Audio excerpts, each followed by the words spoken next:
Greetings fellow mages, Exalt here, back again with another Magic Manastrike video. In today's episode, we'll be breaking down a match between myself and another member of the Discord chat which I am a part of. Shout out to HQN, aka Dude, and everyone from Manastrike GG, and of course my original team, Deathwatch. If you guys are watching this video, thank you for continuously supporting the channel. So I met this guy while I was trying to improve this account which I've just created, and we had a casual match and asked for his permission if I could break down the match to serve as a coaching. I'm happy that HQN is kind of open-minded and he's open to feedback, and so we ended up here, right? If you're a newbie and you're looking to improve your gameplay, stick around because you may be able to learn a thing or two, right? So I'd like to tackle two things for today's video. Number one would be deck composition and your winning strategy, and number two would be how to win trades, both of which I've already created videos of, so I'm going to put a link down in the description below, right, if you're interested in that. Now if you look at the deck composition of Dude right now, you can immediately tell that this is a traditional meta deck involving a convoluted arrangement of creatures. So you drop the Hedron Scouts, you sacrifice the Hedron Scouts to the Reaver Demon, you protect the Reaver Demon with the Ancient, right? So that's how the combo works. It's fairly straightforward. You mix in a little bit of the Ninja there for some additional damage, but for the most part, that's the combo right there. I guess what I'm trying to say is, if you'd like to win using a meta deck like this, you have to, number one, understand what the synergy of the cards are, right? And how the cards operate, and the winning condition, right? You have to understand what the winning condition is, and you have to remain faithful to it. Otherwise, you may not be able to get the best effect. It's pretty convoluted. That's why, personally, I'd like to recommend that if you're a beginner, anywhere from ranks 1 all the way to 5 and maybe even 6, try to look for a simpler strategy, right? And the one that I recommend is the tank and archer. You put a tank in front, you have an archer at the back, you let the tank absorb the damage, and then you have the archer doing their work at the back, right? And then you push with whatever you manage to win with. And if you look at my lineup, that's exactly what I have right here. I have the tank, I have a bunch of creatures which will serve as my archers at the back. Nothing too fancy. And then to deliver the death blow would be the Ninja of the Deep Hours. That's it. Right? And to make sure that I have enough to counter the likes of the Ninja or maybe even a Hell Rider, then I have a Lightning Tower for good measure. Alright, so let's jump right into the gameplay. So understand what the deck composition is, what the winning condition is, and stay faithful to it. Otherwise, you're not going to get the best results, right? If you don't want that kind of convoluted strategy similar to what most Tezzeret players employ, go for a simple strategy. Tank and archer would work. Now we're going to watch the breakdown. We're going to break down the video rather, and let's see what went wrong and what were some of the good parts. Let's talk about that. Starting with dropping the Hedron Scouts. Remember the cards that I mentioned earlier? There are 3 of them: Hedron Scouts, Aethersquall Ancient, and then the Reaver Demon, right? So specifically for this combination, you would want those cards to be in your hands, right? If you're looking to cycle, which I think was the purpose of dropping the Hedron Scouts here, we could have used the Accursed Spirit instead, right? Because you'd want this ready by the time your Reaver Demon is, about ready to be activated. Let's continue playing. In this lower levels, it's kind of easy to bait your opponents into dropping their big cards, and that's exactly what I did. The reason why I dropped those Smurfox was to test if the opponent has something big up their sleeves, and apparently there is. So Dude had a Skull Catapult, and I'm super happy that he dropped it at this point because now he doesn't have anything to defend his bottom tower. If you're playing against blue, note that one of the meta cards is the Ninja of the Deep Hours. Most blue, if not all, will contain that card.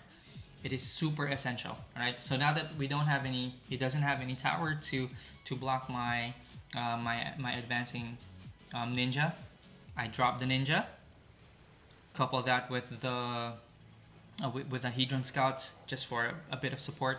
Alright, let's pause right here. Um, what happened here was he spent a 4 mana spell to delete a 2 mana creature.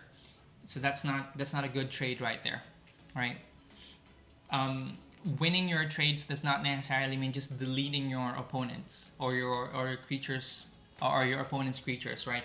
Winning your trades also means winning in terms of mana. And right now, if you look at our mana bars, mine is almost about full, and he's down to 2 mana, right?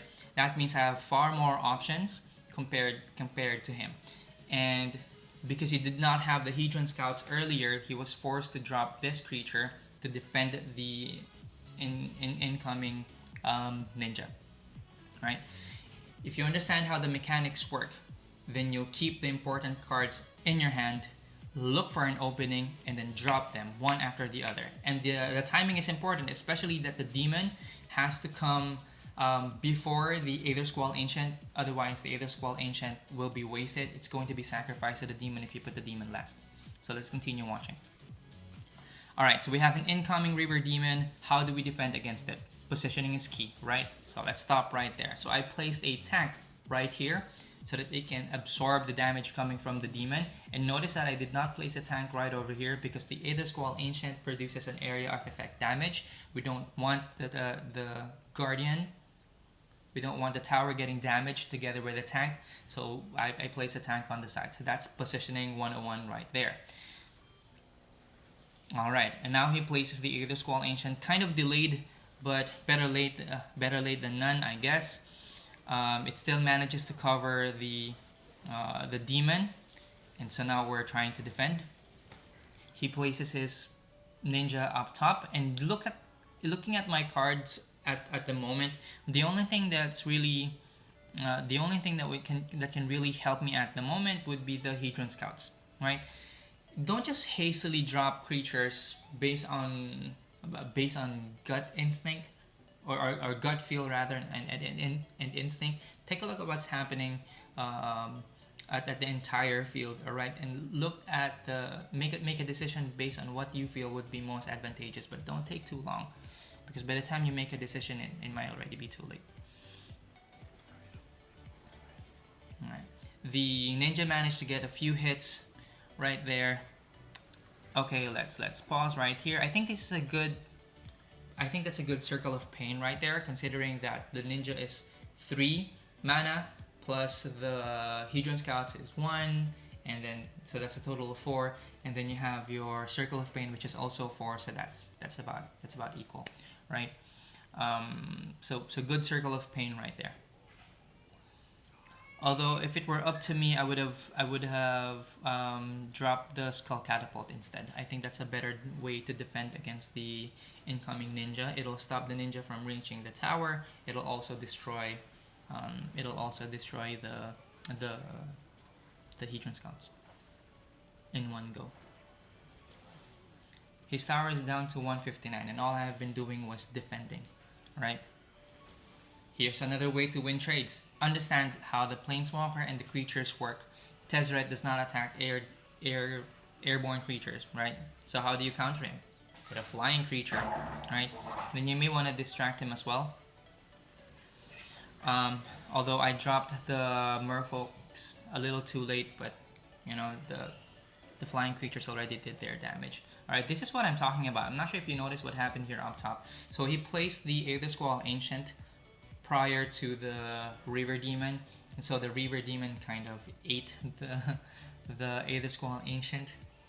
It was sacrificed, and that's why you have to understand the timing of when you're supposed to place the creatures. That's why I call it a convoluted combo, right? But if you're going for a tank archer strategy, look at your hand. Which of these cards are the tankiest? If you don't have one available, then use your Hedron Scouts or anything with low cost to sort of cycle so that you can get a tank, and then put an archer behind it. In this case, my archer could be the Planeswalker, or it could be the tower itself, or anything, right? So I have an incoming flying demon. We're gonna place this tower right here. It gets attracted to it, and then we have on the side Jace Beleren. Notice that I did not place Jace here, because he might be reached by the area of effect damage of the demon, right? And at this point, really, all I have to do is just defend. With 44 seconds left, it is still possible for dude to actually destroy one tower, but with this advance, and plus, you know, hastily placing the creatures just to defend, it's not going to it's not going to work. But if you employ a very simple strategy, you have a tank in front, you have an archer at the back, you know, that's your only winning condition.